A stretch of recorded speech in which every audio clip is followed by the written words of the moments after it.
हाय, आज हम बात करने वाली हैं ऑरा फिल्म के बारे में कि ऑरा फिल्म क्या होती है, कैसे हम उसको क्लीन कर सकते हैं, कैसे हम उसको स्ट्रॉन्ग बना सकते हैं और उसके बाद हम उसको कैसे प्रोटेक्ट कर सकते हैं। लेकिन आज ये वीडियो मैं अकेले नहीं बनाऊंगी। आज मेरे साथ हैं ये सात्विक तनेजा जो 8 ईयर्स के हैं और 2nd क्लास में पढ़ते हैं। अब मैं सात्विक से जानना चाहूँगी कि सात्विक, आप बताइए कि अपने शब्दों में कि ऑरा फील्ड क्या होती है। ऑरा फील्ड जी। ऑरा फील्ड होती है एक लेयर जी। जो हमारी बॉडी के बाहर होती है। ओके। वो बनती है हमारी एनर्जी, वाइब्रेशन, थॉट्स। ओके। और एक खास एनर्जी से बनी हुई होती है क्योंकि हमें नहीं दिखती। जी जी जी। तो मतलब सर, ये किस तरीके के थॉट्स, किस तरीके की एनर्जी होती है जो हम सोचते हैं। ओके। तो मतलब सात्विक का कहना ये है कि ये जो ऑरा बनती है हमारे अपने ही थॉट से क्रिएट होती है। जैसा हम सोचेंगे, जैसे हमारे विचार होंगे, उन्हीं चीज़ों से ही हमारी ऑरा क्रिएट होगी। अगर आपके विचार अच्छे होंगे तो आपकी ऑरा अच्छी होगी। अगर आपके विचार सही नहीं होंगे, आप बहुत ज़्यादा नेगेटिव सोचते होंगे, तो आपकी ऑरा भी उसी तरीके से बनती चली जाएगी। तो सात्विक, आप इसके बारे में कुछ और कहना चाहेंगे ऑरा के बारे में? जी। ये जो अर्थ है, हमारी जो अर्थ है जी, इस पे जो चीज़ें हैं, जी, जैसे कि हमारा घर है, जी, घर की चीज़ें हैं या फिर बाहर की चीज़ें हैं, जी, उनकी सबकी ऑरा है। ओके। जैसे कि ये प्लांट है, ओके। तो इसकी भी ऑरा है। Okay, thank you sir. मतलब सात्विक का कहना ये है कि हमारी अर्थ पर जितनी भी चीज़ें हैं सबकी ऑरा होती है। चाहे हमारा घर हो, चाहे हमारी बॉडी हो, चाहे प्लांट्स हो, चाहे एनिमल्स हो, सब चीज़ों की एक ऑरा होती है। तो क्या सात्विक, हम किसी ऑरा को हम महसूस कर सकते हैं? महसूस, जी। चाहे कोई मेरे पीछे आ गया छुप के, ठीक है, तो उसकी जो वाइब्रेशंस और उसकी ऑरा, ठीक है, उसकी महसूस मुझे हो जाती है, मतलब कि हो गई, तो मुझे पता चल जाएगा कि उसकी मेरे पीछे कोई खड़ा है, उसकी वाइब्रेशंस मुझे महसूस हो जाएंगी और मुझे पता है कि वो मेरे पीछे खड़ा है। ठीक। मतलब मैं आपको समझाती हूँ कि ये सात्विक क्या कहना चाह रहे हैं कि जैसे अचानक से कोई हमारे पीछे आके खड़ा हो जाता है और हमें पता नहीं है कि कौन पर्सन है हमारे पीछे खड़ा हुआ हुआ, लेकिन हमें उसकी वाइब्रेशन से, उसकी ऑरा से हमें पता चल जाता है कि हमारे पीछे कोई ना कोई है। और कई बार आपने महसूस भी किया होगा कि कई बार हमारे आसपास हम अलग तरीके की एनर्जीज़ को महसूस करते हैं कि ऐसा हमें लगता है कि हाँ, हमारे आसपास कोई है। वो हमें उन ऑरा से, उन एनर्जी से ही हमें पता चलता है कि हमारे आसपास कोई ना कोई है। लेकिन ये चीज़ हम तभी महसूस कर सकते हैं जब हमारी खुद की ऑरा बहुत स्ट्रॉन्ग होगी। तभी हम कहते हैं कि हीलर्स हो गए, एम्पाथ्स हो गए, जिनकी भी ऑरा बहुत स्ट्रॉन्ग होती है, वो बहुत जल्दी किसी को भी भाप लेते हैं। वो जान जाते हैं उनकी ऑरा को देख के कि ये पर्सन कैसा है। तो आप भी किसी के बारे में जान सकते हैं अपनी ऑरा को स्ट्रॉन्ग करके। कम से कम आप किसी के बारे में ये तो समझ ही सकते हैं कि कौन पर्सन आपको कैसी एनर्जी दे रहा है। तो वो आप अपनी ऑरा को स्ट्रॉन्ग करके आप किसी के बारे में भी जान सकते हैं। तो मैं सात्विक से एक चीज़ पूछना चाहूँगी कि सात्विक, क्या किसी की ऑरा नेगेटिव और पॉजिटिव भी होती है? कैसे? आपको पॉजिटिव के बारे में बताता हूँ मैं। ओके। पॉजिटिव जो होती है, या किसी की हेल्प करना, कोई अच्छी अच्छी बातें करना, किसी को प्यार करना, ये सब चीज़ें उसकी जो ऑरा होती है ना, उसकी जो ऑरा होती है वो होती है पॉजिटिव। ओके। क्योंकि वो अच्छी चीज़ें कर रहा है तो उसकी होगी ऑरा पॉजिटिव। और जो बुरी चीज़ें कर रहा है उसकी ऑरा होगी, जैसे ये स्मगलिंग और स्मगलिंग, किडनैपर्स, इनकी जो ऑरा होती है ये होती है नेगेटिव। ओके। मतलब कि कहना, जो भी कोई बुरा काम कर रहा है, कोई आपकी मैं आपको बताती हूँ, एनर्जी ड्रिंक कर रहा है, आपकी एनर्जी ड्रेन कर रहा है, या तो कोई भी पर्सन अगर आपको जिससे भी बात करके बहुत ज़्यादा अच्छा लग रहा है, तो समझ लीजिए आप बार बार उससे बात करना चाह रहे हो, तो समझिए उसकी पॉजिटिव ऑरा है, बहुत ज़्यादा अच्छी ऑरा है। इसी वजह से आप उसकी तरफ खिंच रहे हैं, आपके अंदर एक खिंचाव उसकी तरफ महसूस हो रहा है क्योंकि उसकी ऑरा अच्छी, तो आपका मन कर रहा है उससे एनर्जी लेने का। लेकिन अगर कोई पर्सन आपकी बार बार एनर्जी ड्रेन कर रहा है, आपको उससे बात करके अच्छा नहीं लग रहा है, और लग रहा है कि वो जितनी बार भी आप बात करते हैं तो आपके अंदर भी एक अलग तरीके का गुस्सा, चिड़चिड़ापन आ जाता है, या जिस तरीके के साथी ने बताया, जितने भी ये चोरी करने वाले लोग होते हैं या गलत काम जो करते हैं, और इन सब की ऑरा नेगेटिव होती है, तो इन लोगों को अपने ऑरा पे काम करना बहुत ज़्यादा ज़रूरी है। और बहुत हमारी ऑरा कई सारे कलर्स की होती है। आपको मैं बताऊं कि इन सब की ऑरा आपको जो मिलेगी, जो नेगेटिव पर्सन होंगे उनकी ज़्यादातर ऑरा आपको ब्लैक ही मिलेगी, जो गलत काम करते हुए नजर आएंगे। हमारी बॉडी में कई तरीके की ऑरा होती है, वाइट से लेके ब्लैक तक के बीच में जितने कलर्स आते हैं, ऑरेंज हो गई, पर्पल हो गई, ग्रीन हो गई, हर तरीके के कलर की ऑरा होती है। लेकिन जो सबसे ज़्यादा आपको पाई जाएगी, जो बहुत अच्छा इंसान होगा, जैसे कि आप जैसे कोई स्पिरिचुअल इंसान है, कोई योगिक इंसान है, इन लोगों की ऑरा आपको हमेशा वाइट मिलेगी, क्योंकि ये इतना ज़्यादा मेडिटेट करते हैं, इतने शांत स्वभाव के होते हैं कि इनकी ऑरा आपको हमेशा वाइट मिलेगी। और लेकिन जितने आपको क्रिमिनल्स मिलेंगे या कुछ गलत काम करते हुए मिलेंगे, जो ब्लैक मैजिक करते हुए आपको नजर आएंगे, इनकी ऑरा हमेशा ब्लैक मिलेगी आपको। तो ये डिफरेंस है नेगेटिव और पॉजिटिव ऑरा में। और तो सात्विक, आप कुछ और बताना चाहेंगे ऑरा से रिलेटेड चीज़? हाँ जी। ऑरा को हम 4 चीज़ों में डिवाइड कर सकते हैं। Okay. Mental, spiritual, emotional, physical. Okay. और ये चारों चीज़ें आपके बॉडी में ठीक से बैलेंस नहीं हो पाई तो आप ठीक से काम नहीं कर पाओगे। अच्छा, मतलब कुछ एक्सप्लेन करके बताएंगे सर? कुछ एग्जाम्पल देता हूँ। हाँ। आपकी car, lights, gear, handle, brakes, ये चारों चीज़ें आपके काम नहीं कर पाई। हाँ। तो मतलब गाड़ी में अगर ठीक से काम नहीं करेंगी, गाड़ी में आपके ठीक से काम नहीं कर पाई, हाँ, तो ऐसे आपकी बॉडी भी काम नहीं कर पाएगी ना। अच्छा, मतलब कि अगर जैसे सात्विक का कहना है कि जैसे अगर आपकी गाड़ी है और गाड़ी में आपकी ये चारों चीज़ें अगर ठीक से काम नहीं करेंगी तो आपकी ठीक नहीं होंगी, तो आपकी गाड़ी ठीक से काम नहीं कर पाएगी। तो उसी तरह अगर हमारी बॉडी में भी ये चारों चीज़ें अगर ठीक नहीं होंगी, बैलेंस नहीं होगी, आपका इमोशनल, फिजिकल, मेंटली या आप स्पिरिचुअली अगर आप बैलेंस नहीं हैं, तो आपकी बॉडी भी ढंग से काम नहीं कर पाएगी। और इसको बैलेंस करने के लिए ज़रूरी है कि आप अपनी ऑरा को स्ट्रॉन्ग करें, तभी आप ढंग से आपकी बॉडी काम करेगी। मैं आपको एक चीज़ बताती हूँ, मैं भी आपको एक साथ में आपको एक एग्जाम्पल दिया, एक चीज़ मैं आपको समझाती हूँ कि जैसे हमारी बॉडी में अगर बहुत ज़्यादा आग होगी, और तो उस आग से क्या होगा, जो हमारी बॉडी का बाकी का पानी होगा वो उड़ जाएगा। और अगर बहुत ज़्यादा पानी होगा तो वो आपको जलने ही नहीं देगा। तो मतलब कहने का ये है कि अगर जहाँ बहुत ज़्यादा इमोशंस होंगे तो आपकी प्रैक्टिकल साइड है, जो आपकी लॉजिक साइड है, वो आपकी ख़त्म हो जाएगी। और अगर बहुत ज़्यादा आपके अंदर फायर होगी तो आपके जो आप सिर्फ लॉजिक पे ही आप रह जाएंगे, आप सिर्फ थिंकिंग करने में ही रह जाएंगे। आपकी जो इमोशनल साइड होगी वो कहीं ना कहीं ख़त्म हो जाएगी, आप उस अपने इमोशंस के साथ काम ही नहीं कर पाएंगे। और जहाँ बैलेंस नहीं होगा वहाँ आप चीज़ों को कैसे आप आगे बढ़ा पाएंगे, आपकी बॉडी ढंग से वर्क ही नहीं कर पाएगी। क्योंकि हमारी जब हमें कोई काम करना होता है तो हमारी हर चीज़ को बैलेंस होना ज़रूरी है। आपकी स्पिरिचुअल साइड नहीं होगी, आप बिल्कुल, और स्पिरिचुअल साइड का मतलब ये नहीं होता है कि आप धर्म कर्म में बिल्कुल लग जाए। कहने का मतलब ये होता है स्पिरिचुअल से कि आप अपने बारे में ही नहीं जान पाएंगे कि आप अपनी लाइफ में करना क्या चाहते हैं। तो ये कहने का मतलब है कि अपनी बॉडी को बैलेंस करने के लिए आपको अपनी ऑरा को स्ट्रॉन्ग करना बहुत ज़्यादा ज़रूरी है। और बॉडी को स्ट्रॉन्ग करने के लिए क्या करना ज़रूरी है कि पहले आपको अपनी बॉडी को क्लीन करना ज़रूरी है। क्योंकि जब भी हम घर में भी कोई अपना काम करते हैं नया, तो उससे पहले हम अपने घर को भी साफ़ करते हैं ना। तो इसी वजह से अगर हमें जब अपनी बॉडी पे कुछ काम करना है तो उसके लिए हमें सबसे पहले अपनी बॉडी को क्लीन करना ज़रूरी है। तो मैं ये बात सात्विक से जानना चाहूँगी कि सात्विक, आप हमें बताएं कि अपनी बॉडी को हम अपनी ऑरा को कैसे क्लीन कर सकते हैं।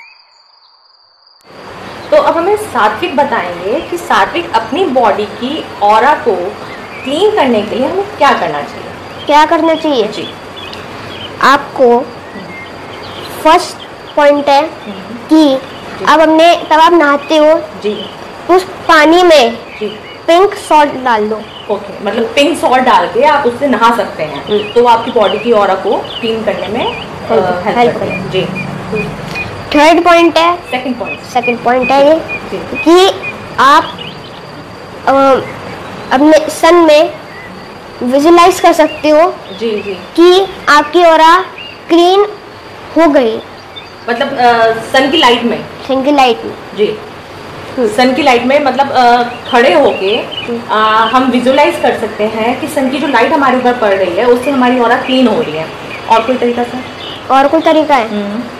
आप मतलब थर्ड पॉइंट है कि आप हवा में विजुलाइज कर सकते हो कि आपकी ऑरा क्लीन हो गई। अच्छा, हवा से मतलब कि हवा में आप खड़े हो जाएं और अपनी बॉडी को महसूस करिए कि जो आपकी जो हवा है उससे आपकी बॉडी क्लीन हो रही है। और ये बहुत अच्छा तरीका है सन और विंड में खड़े होने से क्या होता है कि उसकी जो एनर्जीज होती है उससे हमारी बॉडी बहुत लाइट फील करती है। हवा से जब हम खड़े होते हैं हवा में, तो हवा से थोड़ी देर बाद हमें महसूस होने लगता है कि आप देखिएगा कि आपकी बॉडी बहुत हल्का महसूस कर रही है अपने आप में। तो ये बहुत, जब भी आप घर के बाहर खड़े हों, आप ऐसे कहीं ग्रीनरी में हो, तो आप अपने आप को फील करिएगा कि आपकी ऑरा क्लीन हो रही है, वो विजुलाइज कीजिएगा क्लीन हो रही है। और थोड़ी देर बाद आप महसूस करेंगे कि आपकी बॉडी बहुत ज़्यादा लाइट महसूस कर रही है। और ये विजुअलाइजेशन आप कहीं भी बैठ के भी कर सकते हैं। नॉर्मली आप कहीं भी बैठे हैं और आपको लग रहा है कि बहुत ज़्यादा आपकी बॉडी बहुत ज़्यादा हैवी महसूस हो रही है, आपको लग रहा है कि कुछ है नेगेटिविटी आपको अपने आसपास लग रही है, आपको बेचैनी हो रही है, तो आप सिंपल बैठ के कहीं पे भी और आप आंखें बंद करके भी विजुअलाइज कर सकते हैं कि आपकी बॉडी ऊपर से लेकर नीचे तक क्लीन हो रही है। आप सिर्फ सोच रहे हैं अपने और आप महसूस करने की आपकी ऑरा जो है क्लीन होती जा रही है। तो ये 10 मिनट्स आप करके देखिए, आपको खुद लगेगा कि हाँ, आपकी बॉडी उसके बाद बहुत ज़्यादा हल्की हो गई है, आपकी ऑरा क्लीन हो गई है। अब ये बात हुई कि हमने अपनी बॉडी को क्लीन कर लिया। अब बॉडी को क्लीन करने के बाद उसको हम स्ट्रॉन्ग कैसे बनाएंगे? स्ट्रॉन्ग तो साथ ही बॉडी को स्ट्रॉन्ग करने के लिए, ऑरा को स्ट्रॉन्ग करने के लिए हमें क्या करना चाहिए? स्ट्रॉन्ग करने के लिए मेडिटेशन एंड विजुलाइज करना चाहिए। विजुलाइज करना। और सर कितना साथ ही कितनी देर करना चाहिए हमें ये मेडिटेशन? 10 मिनट्स। जी ठीक है। विजुलाइज पे 10 मिनट। जी जी जी, मतलब अपनी अगर आप जितना ज़्यादा आप मेडिटेशन करेंगे उतनी ज़्यादा आपकी ऑरा स्ट्रॉन्ग होती चली जाएगी। आप ये हमेशा ध्यान रखिएगा। और जब हमने क्लीन करने के बाद अपनी ऑरा को स्ट्रॉन्ग कर लिया मेडिटेशन से या विजुलाइजेशन से, तो उसके बाद आपने क्या करना है? उसको प्रोटेक्ट करना है। साथ ही हमने अब अपनी बॉडी को क्लीन कर लिया, उसके बाद हमने उसको स्ट्रॉन्ग बना लिया मेडिटेशन से, और उसके बाद अब हमने उसको प्रोटेक्ट कर लिया अपनी एनर्जी को। तो उस एनर्जी को प्रोटेक्ट करने के लिए हम क्या करेंगे? आपको एक सिंबल बता दो, उधर का सिंबल, लेफ्ट से लेकर राइट तक, अप से लेकर डाउन तक, और कहना है protect my self, protect my self, protect my self. हाँ, ये मैं आपको अपनी तरह से एक्सप्लेन करती हूँ। ये उधरे का सिंबल कोई भी बना सकता है। इसको बनाने का तरीका ये है कि आपने अपने लेफ्ट से लेकर राइट तक एक लाइन ड्रॉ करनी है अपने ऊपर, और अपने क्राउन चक्र से लेके रूट चक्र तक एक लाइन ड्रॉ करनी है। और उसके बाद आपने बोलना है protect my self, protect my self, protect my self. ये कोई भी कर सकता है अपनी एनर्जी को प्रोटेक्ट करने के लिए। आप अपने घर से बाहर निकलते हैं तब भी इस सिंबल को बना के निकल सकते हैं। ये आपको 24 आवर्स तक आपका काम करता है ये सिंबल। और जो लोग रेकी जानते हैं, जिनको लेवल 1 और लेवल 2 आता है, वो चोकुरे के साथ भी इसको डाल सकते हैं। चोकुरे के साथ कैसे इसको डालना है? चोकुरे पहला बनाएंगे के ऊपर चोकुरे चोकुरे चोकुरे चोकुरे, उसके बाद उधरे का सिंबल, फिर से चोकुरे चोकुरे चोकुरे, फिर protect my self, protect my self, protect my self. तो जब हम अपने मन में अच्छी भावना के साथ हम कोई चीज़ डालते हैं या अपने ऊपर कोई काम करते हैं तो वो काम होता ही है। तो आपने यहाँ पे कोई भी अपने अंदर नेगेटिव विचार नहीं लाना है कि ये होगा या नहीं होगा, क्योंकि अगर हम नेगेटिव वहाँ पे कोई भी विचार ले आएंगे तो वो काम होगा ही नहीं। यहाँ पे आपने पूरे अपने 100% सोच के यही इस सिंबल को डालना है कि ये मेरी बॉडी पे मुझे प्रोटेक्शन दे रहा है, ये मेरी बॉडी पे काम कर रहा है। तो आप खुद महसूस करेंगे, अगर आप डेली इसको डालना शुरू कर देंगे, कि आप अपने अंदर एक अलग तरीके की एनर्जी को महसूस करेंगे। अपनी जितनी भी आप काम कर रहे हैं उसमें आप अपनी एनर्जी को प्रोटेक्ट महसूस करेंगे कि जल्दी से आपके ऊपर कोई भी नेगेटिव असर नहीं हो रहा है नेगेटिव चीज़ों का। तो इस सिंबल को डाल के आप काम करिए और फिर उसका आप रिजल्ट देखिए। ये तो बात हमारी बॉडी की हो गई है साथ में। अब आप ये बताएं कि आप अपने घर की ऑरा को कैसे क्लीन करते हैं? आपको करना है, स्टाइल लेना है, हाँ, उसमें डालने नीम के पत्ते, ओके, उसे फिर जला देना है, उसके धुएं से आपको कोने कोने, हाँ, फिर आपकी ऑरा हो जाएगी क्लीन। ओके। तो मतलब साथी का कहने का यह है कि नीम के पत्ते जो होते हैं नीम के पत्तों से आप घर के कोनों कोनों में जब आप नीम के पत्ते जलाएंगे तो उसका जो धुआं होता है उससे आप अपने घर की ऑरा को क्लीन कर सकते हैं। और नीम इतना अच्छी मेडिसिन भी है कि आपको तो पता ही है कि अगर आप एक नीम की गोली भी खाते हैं तो वो तो आपके शरीर के भी अच्छे अच्छे भूतों को उतार देता है, वो इतनी कड़वी गोली होती है। तो सोचिए जब आप उससे अपने घर को क्लीन करेंगे, उसके धुएं से क्लीन करेंगे, तो कितनी भी कैसी भी नेगेटिविटी हो वो सब आपकी क्लीन हो जाएगी घर से। तो ये आप करके देखिए घर की ऑरा को क्लीन करने के लिए, ये बहुत ज़्यादा काम करती है। और भी क्या क्या चीज़ें कर सकते हैं वो मेरी एक और वीडियो थी, मैं उसको यहाँ पे लिंक शेयर कर दूँगी, आप वो भी देख सकते हैं, वो भी आपको हेल्प करेगी घर की ऑरा को क्लीन करने के लिए। और मैं ये जो कहना चाहूँगी, जो पानी से हम अपनी ऑरा को क्लीन करते हैं उसको आपको ज़रूर नहाना चाहिए। पानी अपनी ऑरा को क्लीन करने के लिए आप जो पानी का यूज़ करते हैं, पानी में सॉल्ट डाल के, या वैसे भी आप कभी भी अपने घर से बाहर निकलते हैं तो आपको घर में आके ज़रूर नहाना चाहिए, क्योंकि पानी में एक इतने अच्छे सब्सटेंसेस हैं आपकी ऑरा को हील करने के लिए, क्लीन करने के लिए बेहतरीन, वो बहुत अच्छे उसके अंदर सब्सटेंसेस पाए जाते हैं आपकी ऑरा को हील करने के लिए।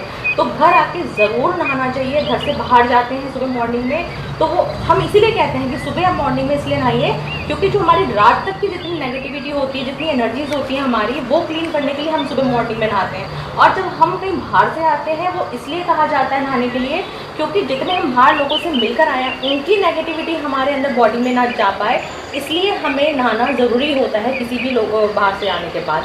तो ये आप काम ज़रूर करके देखिए और अपनी ऑरा में अपने अंदर आप एक चेंज पाएंगे। तो ये ट्राई करिए। आपको एक इम्पोर्टेंट बात कह रहा हूँ, हाँ। आप फूफू मत करें क्योंकि फूफू से क्या मतलब है सात्विक आपका? स्मोकिंग। हाँ अच्छा, क्यों ना करें आप बताएंगे रीज़न? क्योंकि आपकी जो ऑरा है वो हो सकती है नेगेटिव। ओके, मैं समझाती हूँ। ये इस बच्चे ने बहुत अच्छी बात बोली है। ये तो मैंने इसको सिखाया भी नहीं था। यहाँ स्मोकिंग के लिए ही नहीं कहूँगी मैं, जो अल्कोहल लेते हैं या स्मोकिंग करते हैं इसका बहुत असर पड़ता है हमारी ऑरा पे। हमें लगता है कि इन चीज़ों से करके हमारी बॉडी रिलैक्स हो जाती है या हमारा माइंड शांत हो जाता है। जैसे कुछ लोग कहते हैं हमें बहुत टेंशन रहती है इसलिए हम ये सब काम करते हैं, कुछ लोग कहते हैं हम सिर्फ एंजॉय करने के लिए ये सब काम करते हैं। बट असल बात ये है कि इन सब को काम करने से आपका माइंड जो है वो धीरे धीरे नम होने लगता है। आपका माइंड की सोचने की जो एक क्षमता है वो कम होने लगती है, क्योंकि ये आपके माइंड को शांत नहीं कर रहा है, वो धीरे धीरे आपका माइंड काम करना बंद कर रहा है। आप डिसीज़न नहीं ले पाएंगे इन सब चीज़ों से, क्योंकि आपकी बॉडी को इन चीज़ों की इतनी ज़्यादा आदत हो जाएगी कि एक टाइम के बाद आप खुद अपने अंदर एक चिड़चिड़ापन पाएंगे, आपके नेचर में बहुत अजीब सा एक गुस्सा पाया जाएगा, क्योंकि आप इन चीज़ों पे डिपेंड हो चुके हैं। और जब हम किसी और चीज़ पे डिपेंड हो जाते हैं तो आप अपनी लाइफ के डिसीजन लेना तो भूल जाते हैं, क्योंकि आपका माइंड तो काम ही नहीं कर रहा है ना, क्योंकि आपका माइंड तो सुन होता जा रहा है धीरे धीरे, आप सोच नहीं पा रहे हैं कि आपकी सोचने की क्षमता कम होती जा रही है। तो प्लीज़ जो लोग भी ये काम कर रहे हैं, इस बच्चे के कहने से ही थोड़ा थोड़ा करके धीरे धीरे आप इन चीज़ों को कम करिए। और मेडिटेशन इतने अच्छे हैं। हमें कम नहीं, छोड़ दीजिए। छोड़ दीजिए, बिल्कुल छोड़ दीजिए, क्योंकि और आप अगर ये करना चाहते हैं ना तो स्पिरिचुअल लाइन में, मेडिटेशंस में ये चीज़ें इतनी अच्छी इसमें हेल्प करती हैं। अगर लेकिन वो आप तभी कर सकते हैं जब आपकी पूरी इच्छा है इस चीज़ को करने की, छोड़ने की, तभी आप कर सकते हैं। जब तक आपकी पूरी इच्छा नहीं होगी किसी काम को करने की, आप काम नहीं कर पाएंगे। आपको कोई गाइडेंस चाहिए, कोई हेल्प चाहिए, तो प्लीज़ हम लोग बैठे हैं, बहुत लोग बैठे हैं इस लाइन में जो आपकी इस तरीके से इन चीज़ों को छुड़वाने में आपकी मदद कर सकते हैं। तो प्लीज़ आप इन चीज़ों पे गौर करिए। अगर इस बच्चे ने आज ये बात करी है तो प्लीज़ उसको सोच के देखिएगा। और आप आज ये सोच रहे होंगे कि मैं इस बच्चे के साथ क्यों आई हूँ। मैं सिर्फ इतना ही कहना चाहूँगी, आज इस बच्चे को लाने का मेरा इस वीडियो में सिर्फ यही मतलब था कि ये सिर्फ चीज़ें जो हैं मेडिटेशंस और ये सब चीज़ें सिर्फ हम बड़ों के लिए नहीं हैं, इन बच्चों के लिए भी हैं। अगर कोई बच्चा इस वीडियो को देख रहा है तो वो भी सीख पाए कि अपने माइंड को शांत करना, अपनी ऑरा को स्ट्रॉन्ग करना कितना ज़रूरी है। क्योंकि ये जो बच्चे हैं आने वाले टाइम हमारा फ्यूचर है। अगर जिस तरीके का माहौल इस टाइम पे चल रहा है, अगर ये बच्चों की ही ऑरा स्ट्रॉन्ग नहीं होगी, ये बच्चे ही अपनी लाइफ के डिसीज़न नहीं ले पाएंगे। इतना स्ट्रेस बढ़ता जा रहा है, बच्चों पे इतना प्रेशर बढ़ता जा रहा है। तो अगर इन बच्चों का ही माइंड अगर शांत नहीं होगा तो ये आने वाले टाइम में बच्चे क्या करेंगे। तो बच्चों का शांत होना, बच्चों का माइंड शांत होना, बच्चों को स्ट्रेस फ्री रखना बहुत ज़रूरी है। तो प्लीज़ आप अपने बच्चों को कम से कम डेली 10 मिनट मेडिटेशन या विजुअलाइजेशन ज़रूर कराइए। उनके लिए बहुत ज़रूरी है इस टाइम पे, क्योंकि ये आने वाले टाइम का हमारा भविष्य जो है वो ये बच्चों के हाथ में है। तो इनका स्ट्रॉन्ग होना तो बहुत ज़रूरी बनता है ना। और मदर अर्थ को पता है कि मेरे बच्चे इस वक्त तकलीफ़ में हैं। जिस तरीके का वक्त चल रहा है, मदर अर्थ बहुत अच्छे से जानती है कि मेरे बच्चे बहुत तकलीफ़ में हैं, और वो तकलीफ़ में से तभी निकल सकते हैं जब वो अपने आप को स्ट्रॉन्ग करें। तो प्लीज़ आप भी इस चीज़ का ख्याल करिए, अपने बच्चों का भी इस चीज़ का ख्याल करिए, और प्लीज़ अपने आप को स्ट्रॉन्ग बनाइए, अपनी बॉडी को। हाँ हाँ बोलो। हंसी आ रही है मुझे। हाँ बोलो बोलो। लाइक, जो नए हैं चैनल पे सब्सक्राइब, शेयर एंड बाय। चलिए, आप इसके कहने से इसको वीडियो को लाइक भी करिएगा, सब्सक्राइब भी करिएगा और शेयर भी करिएगा। अब उन्होंने तो वीडियो ही ख़त्म कर दिया बिल्कुल भी। तो चलिए, आप सब अपना ध्यान रखिए। Thank you.